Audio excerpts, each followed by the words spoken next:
اعوذ باللہ من الشیطان الرجیم بسم اللہ الرحمن الرحیم الصلاۃ والسلام علیکہ یا رسول اللہ الصلاۃ والسلام علیکہ یا حبیب اللہ صلی اللہ تعالی علیہ وسلم۔ کروڑوں درود و سلام ہو حضور اکرم صلی اللہ تعالی علیہ وسلم پر اور ان کی آل پر۔ السلام علیکم ناظرین حضرات، جیسا کہ آپ لوگ جانتے ہیں کہ یووا صوفی مشن آپ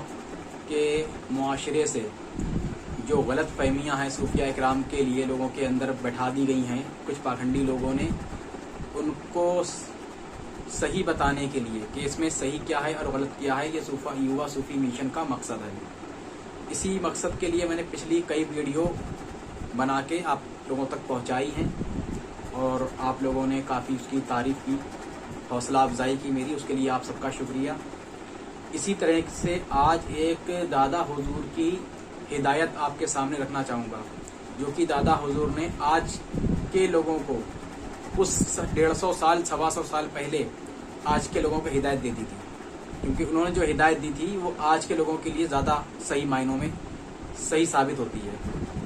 تو اب چلتے ہیں دادا حضور کیا فرماتے ہیں سیرت فخر العارفین میں، صفحہ نمبر 106 اور صفحہ نمبر 107 پر۔ سیرت فخر العارفین میں دادا حضور فرماتے ہیں کہ جیسے کہ آج کل دیکھا جا رہا ہے کہ ہمارے معاشرے کے اندر میرا پاکھنڈ پھیلا ہوا، بہت بڑی تعداد میں پاکھنڈ ہے۔ کوئی 4 دن جا کے کسی پیر کی چمچ گیری کر لیتا ہے، اسے خلافت مل جاتی ہے۔ کوئی کچھ پیسہ ایسا دے دیتا ہے تو اسے 2-4 دن میں یا مہینے 2 مہینے میں یا ہفتے 15 دن میں اس کو جو ہے خلافت مل جاتی ہے، جس کا انجام یہ ہوتا ہے کہ آج ہمارے معاشرے میں کوئی کسی عالم کے پاس مہینہ 15 دن بیٹھ لیتا ہے، 4-6 مسئلے معلوم پڑ جاتے ہیں تو سمجھتا ہے ہم علامہ ہو گئے۔ کوئی پیر فقیر کے پاس ان جیسوں کے پاس بیٹھ لیتا ہے، وہ سمجھتا اب تو ہم جو ہے اولیاء ہو گئے، ہم نے 4-6 مسئلے سمجھ لیے اور بولنے لگے اب ہم اولیاء ہو گئے، پھر وہ اپنی اولیات بگاڑنے لگتا ہے۔ تو یہ ہمارے معاشرے کا حال ہو گیا، لیکن حقیقت میں وہ کہیں تک نہیں پہنچتا ہے، وہ رہتا وہیں تک ہے، اس کے نام پہ پھر وہ ٹھگویدیاں پھیلاتا ہے، خود بھی گمراہ دوسروں کو بھی گمراہ کرتا پھرتا ہے۔ تو ایسے لوگوں کے لیے دادا حضور لگ بھگ 150-125 سال پہلے ہی اس کو واضح کر گئے کہ اس کا سچائی کیا ہے۔ تو دادا حضور کے بارے میں جیسا کہ میں نے آپ کو بتایا تھا کہ دادا حضور نے فرنگی محل جو اس ٹائم کا سب سے بڑا مدرسہ تھا، وہاں سے آپ نے تعلیم حاصل کی، اور تعلیم حاصل کرنے کے بعد میں آپ نے کئی مدرسوں میں پڑھایا اور بہت سے سینکڑوں بچوں کو آپ نے عالم بنایا، اور عالم بنانے کے بعد میں بہت سے آپ کو علم حاصل تھے۔ آپ نے پھر اس کے بعد میں علم شریعت کے بعد میں فقہ کے بعد میں آپ نے جو ہے پھر علم طریقت علم تصوف کو حاصل کیا بزرگان دین کے پاس جا کر کے۔ تو اسی سلسلے میں دادا حضور فرماتے ہیں کہ جب میں نے علم تصوف کو علم طریقت کو ان کے مسئلوں کو دیکھا، ان کو سمجھا، ان پر غور کیا، تو میرے اندر ایک جوش پیدا ہو گیا، اور ایک ایسا جوش پیدا ہوا کہ جیسے کڑھائی میں تیل جوش مارتا ہے، اس طرح سے میرے اندر ایک جوش پیدا ہو گیا، اور میرا جو دماغ تھا وہ مغز جو ہے وہ پانی پانی ہو گیا، اور میرا سر چکرانے لگا۔ دادا حضور فرما رہے ہیں کہ میرا سر چکرانے لگا اور میرے مغز کا پانی پانی ہو گیا، اور میرا ظاہری علم اس کے سامنے بہ گیا، کچھ نہیں رہا اس کا، میرا جو ظاہری علم تھا وہ اس کے سامنے پھر کچھ بھی نہیں رہا۔ اسی کے ساتھ میں پھر آپ ایک شعر فرماتے ہیں کہ جبھی جا کے مکتب عشق میں سبق مقام فنا لیا، جبھی جا کے مکتب عشق میں سبق مقام فنا لیا، جو لکھا پڑا تھا نیاز نے اسے صاف دل سے بھلا دیا، جو لکھا پڑا تھا نیاز نے اسے صاف دل سے بھلا دیا۔ مطلب پھر دادا حضور نے جو پچھلا جو پڑھائی کی تھی، جو پڑھایا تھا، آپ نے سب کو ایک کنارے کر دیا کہ اب وہ علم تو ہو ہی گیا، اب اس علم کو سمجھا جائے کہ یہ آخر تصوف کیا چیز ہے، اس کو پوری طریقے سے سمجھا جائے۔ تو پھر آپ آگے دادا حضور فرماتے ہیں کہ علم تصوف تمام علموں سے زیادہ مشکل ہے، اور یہ اس لیے کہ جس علم کا موضوع ذات واجب الوجود ہے، اس سے بڑھ کر کیا کوئی دوسرا علم بھی اور دشوار ہو سکتا ہے، کہ جس کا نام اور جس کا مطلب ہی واجب الوجود ہے، اس سے بڑی کیا چیز ہو سکتی ہے۔ آگے آپ فرماتے ہیں کہ ہر ایک علم کا ایک موضوع ہوتا ہے. موضوع علم اسے کہتے ہیں کہ جس کے خواص ذاتے سے اس علم میں بحث کی جائے، جیسے کہ علم فقہ، اور آپ نے تمام کچھ علموں کے نام دیے ہیں. وہ علم طب یعنی کہ ڈاکٹری، بدن انسان ہے، جیسے کہ ڈاکٹر کو انسان کے بدن کی پوری معلومات ہوتی ہے. جیسے کہ انجینئر جو مکان بناتے ہیں انہیں اس کی پوری معلومات ہوتی ہے. PWD کے جو انجینئر ہوتے ہیں انہیں روڈ کی پوری معلومات ہوتی ہے. اب جیسے کہ ڈاکٹر کا نام ہمارے سامنے آتا ہے تو ہمیں معلوم پڑ جاتا ہے کہ بھائی یہ اس کی کیا مسئلہ ہے، کہ مطلب یہ ہمارا پورا جسم کے بارے میں جانتا ہے، یہ ہماری بیماریوں کے بارے میں جانتا ہے، یہ ہمارا علاج کرے گا. تو اس کا جو ادب احترام ہے وہ بھی سامنے آ جاتا ہے اس کے نام کے مطابق. اسی طرح سے علم تصوف کا موضوع ذات واجب الوجود ہے. اس کا نام ہی بتا دیتا ہے کہ یہ کتنا بڑا علم ہے اور اس کو سمجھنا کتنا دشوار ہے.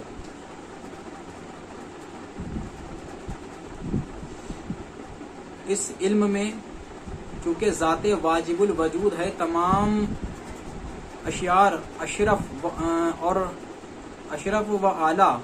اور واجب الوجود ہے، اس لیے تمام علم کے موضوع اس کے مقابلے میں غیر اشرف اور ممکن ہیں. لہذا علم تصوف تمام علموں سے اعلیٰ اور اشرف ہوا. تصوف دنیا کے تمام علوم سے زیادہ مشکل ہے. اس سے معلوم ہوا کہ اللہ سبحانہ تعالیٰ کی محبت اور بھی مشکل ہے. تو اب اس سے معلوم ہوا کہ جب یہ علم اتنا مشکل ہے تو اللہ کی محبت کتنی مشکل ہے. جیسے کہ پچھلے میں نے آپ کو ویڈیو میں نماز کے ویڈیو میں اور اس کے بعد میں کلمے کی ویڈیو میں بتایا تھا کہ کس طریقے سے ہم اللہ سے محبت کرنا چاہیے اور ہم اللہ کے رسول سے محبت کرنی چاہیے. اسی چیز کو آگے دادا حضور نے پھر فرما دیا ہے کہ اللہ سبحانہ تعالیٰ کی محبت اور بھی مشکل ہے. جب علم اتنا مشکل ہے تو پھر اللہ سے محبت اتنی مشکل ہے. اسے علم طریقت کے مشکلات کو ہم اپنے علم ظاہر سے حاصل نہ کر سکے. جب اللہ تعالیٰ کی رحمت اور تائید ہمارے شامل حال ہوئی تب بات ہمارے سمجھ میں آئی، اور علم تصوف سمجھنے میں جب ہمارا یہ حال ہوا، آپ فرماتے ہیں کہ علم ظاہر سے حل نہ کر سکے. جب علم ظاہر سے ہم اس تصوف کے علم کو حل نہ کر سکے، جب اللہ تعالیٰ کی رحمت اور تائید ہمارے شامل حال ہوئی تب بات ہمارے سمجھ میں آئی. مطلب جب اللہ کی رحمت آپ کے ساتھ ہوئی تب آپ کو تصوف کا علم سمجھ میں آیا، جبکہ آپ اتنے بڑے عالم تھے. علم تصوف کے سمجھنے میں جب ہمارا یہ حال ہوا تو بعض وہ علماء ظاہر جن میں سے بعض کی تحصیل ظاہر بھی معقول و منقول میں پایۂ تکمیل کی نہیں ہے. آپ فرماتے ہیں کہ جب ہم اتنے بڑے عالم ہیں تو ہم نہیں سمجھ پا رہے تھے، ہم نے عالمیت کو اٹھا کے رکھ دیا. تو ان کے زمانے میں جو چھوٹے موٹے عالم تھے جو دعوے کر رہے تھے کہ ہم علم تصوف کے مطلب بہت ماہر ہیں، بہت جانکار ہیں، بہت ہی معلومات رکھتے ہیں، تو ان کو پھر تصوف کیسے سمجھ میں آ گیا؟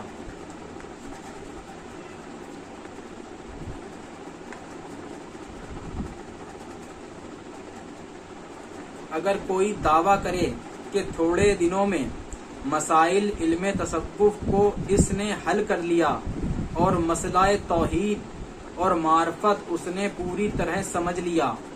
یہاں پہ دادا حضور فرماتے ہیں کہ تھوڑے دنوں میں اگر کوئی یہ کہے کہ ہم نے علم تصوف کو سمجھ لیا، حاصل کر لیا، اور مسئلہ توحید کا مسئلہ جو آج بچے گھومتے پھر رہے ہیں تب توحید کرتے پھر رہے ہیں، مولویت میں بھی جن کو کچھ نہیں پتا وہ توحید چلاتے پھر رہے ہیں. لیکن آپ فرماتے ہیں کہ مسئلہ توحید اور معرفت اس نے پوری طرح سمجھ لیا، تو اس کے کہنے کا بھلا ہم کس طرح اعتبار کریں؟ مطلب ہم کیسے اعتبار کر لیں کہ ہم اتنے بڑے عالم، تب ہمیں وہ اٹھا کے رکھنا پڑی اور پیر و مرشد کی بارگاہ میں جانا پڑا، اور پیر و مرشد کی بارگاہ میں جا کے اس کو سمجھنا پڑا. پھر اللہ کی رحمت اور پیر و مرشد کی عطا سے ان کو یہ حاصل ہوا، اور آپ کے بارے میں تاریخ بتاتی ہے کہ آپ نے صرف ایک پیر سے علم حاصل نہیں کیا، اور نہ ہی کہ صرف اپنے پیر سے علم حاصل کیا، آپ نے کئی پیروں سے، کئی ولیوں سے علم حاصل کیا ہے۔ آگے آنے والی ویڈیو میں آپ کو اس کی پوری تاریخ کے ساتھ پورا بتاؤں گا انشاءاللہ۔ دوسرے فنوں کی انتہا اس کی ابتدا ہے، مطلب دوسرے جو علم ہیں، دوسرے جو فن ہیں، جہاں پر وہ ختم ہوتے ہیں وہاں سے طریقت اور تصوف شروع ہوتا ہے۔ ایک مسئلہ حل کرنے اور ایک مقام طے کرنے میں 10-20 سال کی ضرورت پیش آتی ہے۔ سمجھیے، اللہ اکبر، سبحان اللہ۔ سمجھیے کتنا مسئلہ بتایا ہے کہ ایک عالم ہونے کے بعد، ایک بہت اچھے عالم ہونے کے بعد، اور ایک ولایت پیر کامل سے علم حاصل، علم طریقت حاصل کرنے میں اور علم کو سمجھنے میں، طریقت کے تصوف کے علم کو سمجھنے کے لیے 10 سے 20 سال ایک مسئلے کو سمجھنے میں لگ جائیں گے۔ کہ اگر آپ ایک مسئلہ سمجھ رہے ہیں طریقت کا، تصوف کا، تو آپ کو 10 سے 20 سال لگیں گے، وہ بھی ان لوگوں کو جو پڑھے لکھے لوگ ہیں اور جو ایک اچھے کامل فقیر کے پاس، پیر کے پاس بارگاہ میں ہیں اور ان سے علم حاصل کر رہے ہیں، ان کو 10 سے 20 سال لگیں گے۔ اور یہ ہم نہیں کہہ رہے ہیں، یہ سیرت فخر العارفین کے 107 نمبر صفحے پہ لکھا ہوا ہے۔ اگر کوئی شخص تمام دنیا کے علوم و فنوں کو پڑھ کر علامہ دہر ہو جائے اور اس علم تصوف کو سہجنا چاہے، ہرگز نہ سمجھ سکے گا جب تک کہ رحمت الہی شامل نہ ہو۔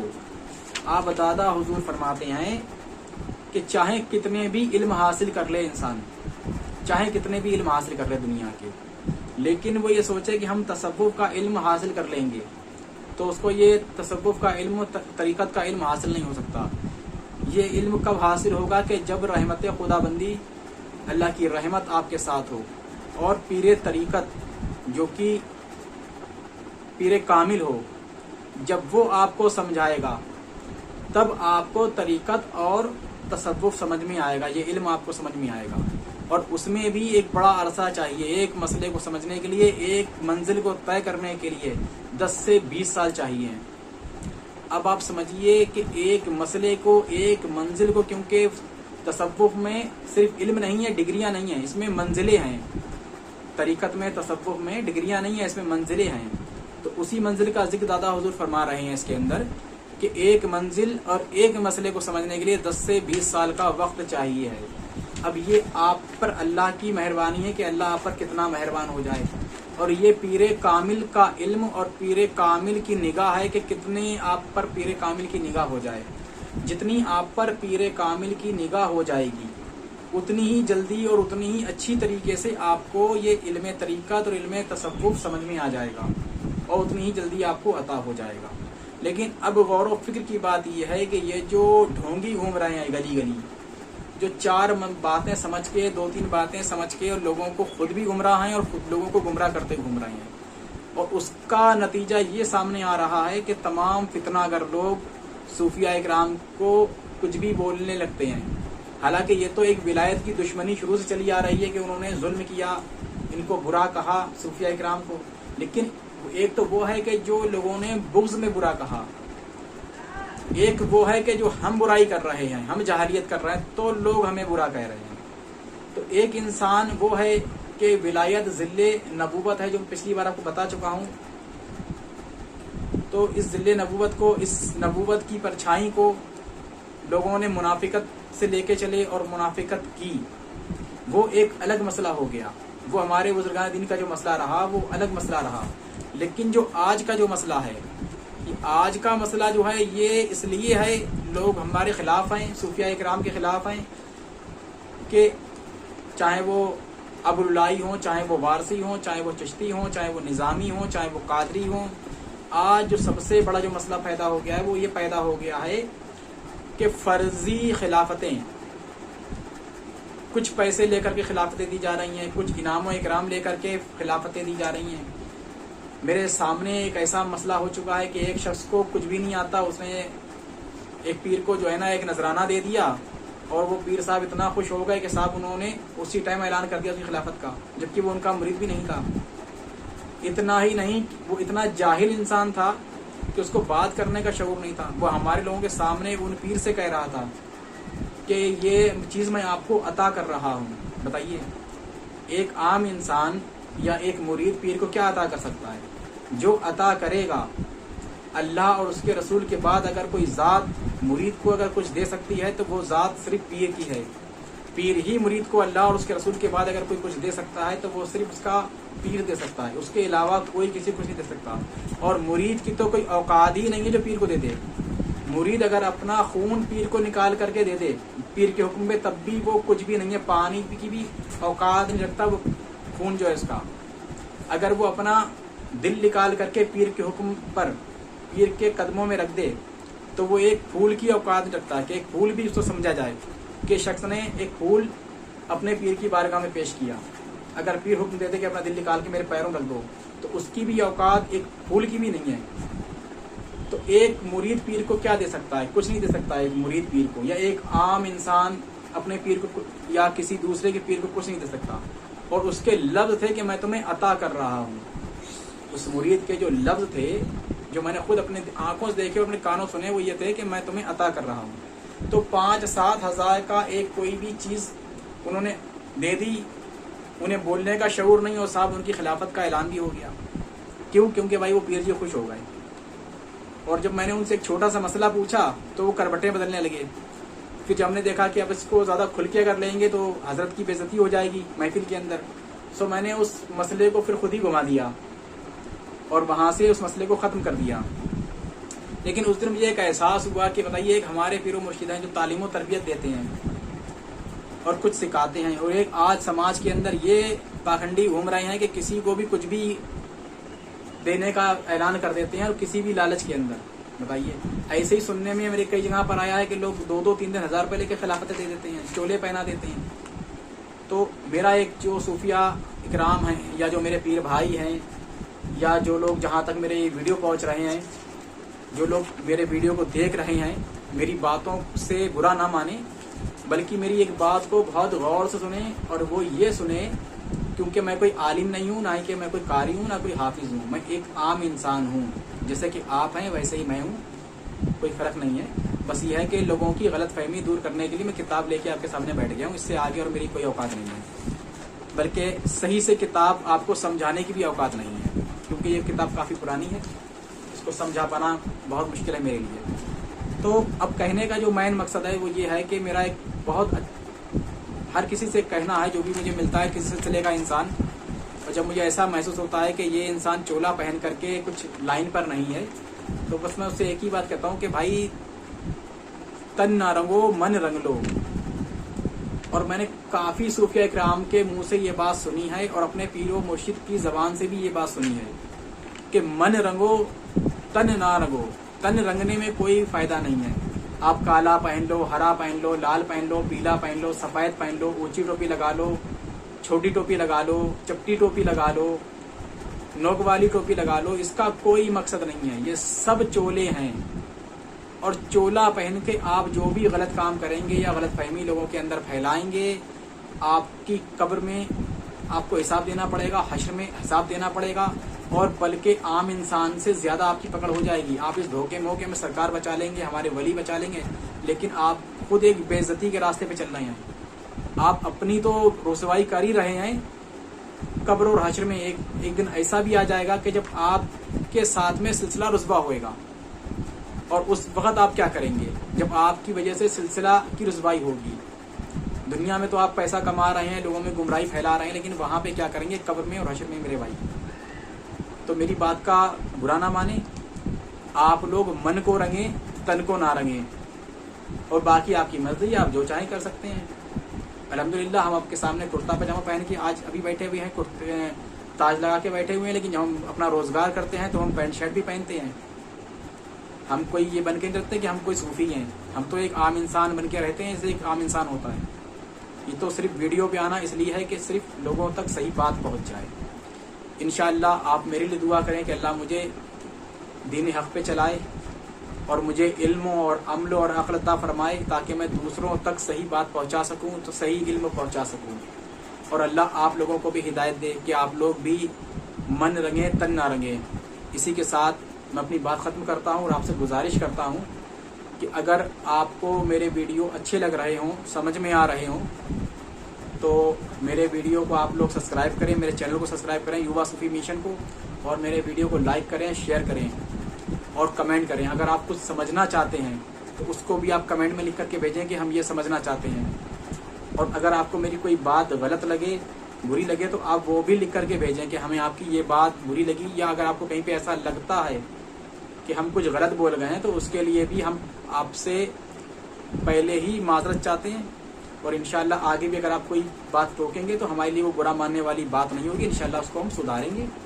اسی کے ساتھ آپ سے ایک بار پھر میری گزارش ہے کہ ہمارے چینل یووا صوفی مشن کو آپ لوگ سبسکرائب کریں، لائک کریں، شیئر کریں۔ اللہ حافظ۔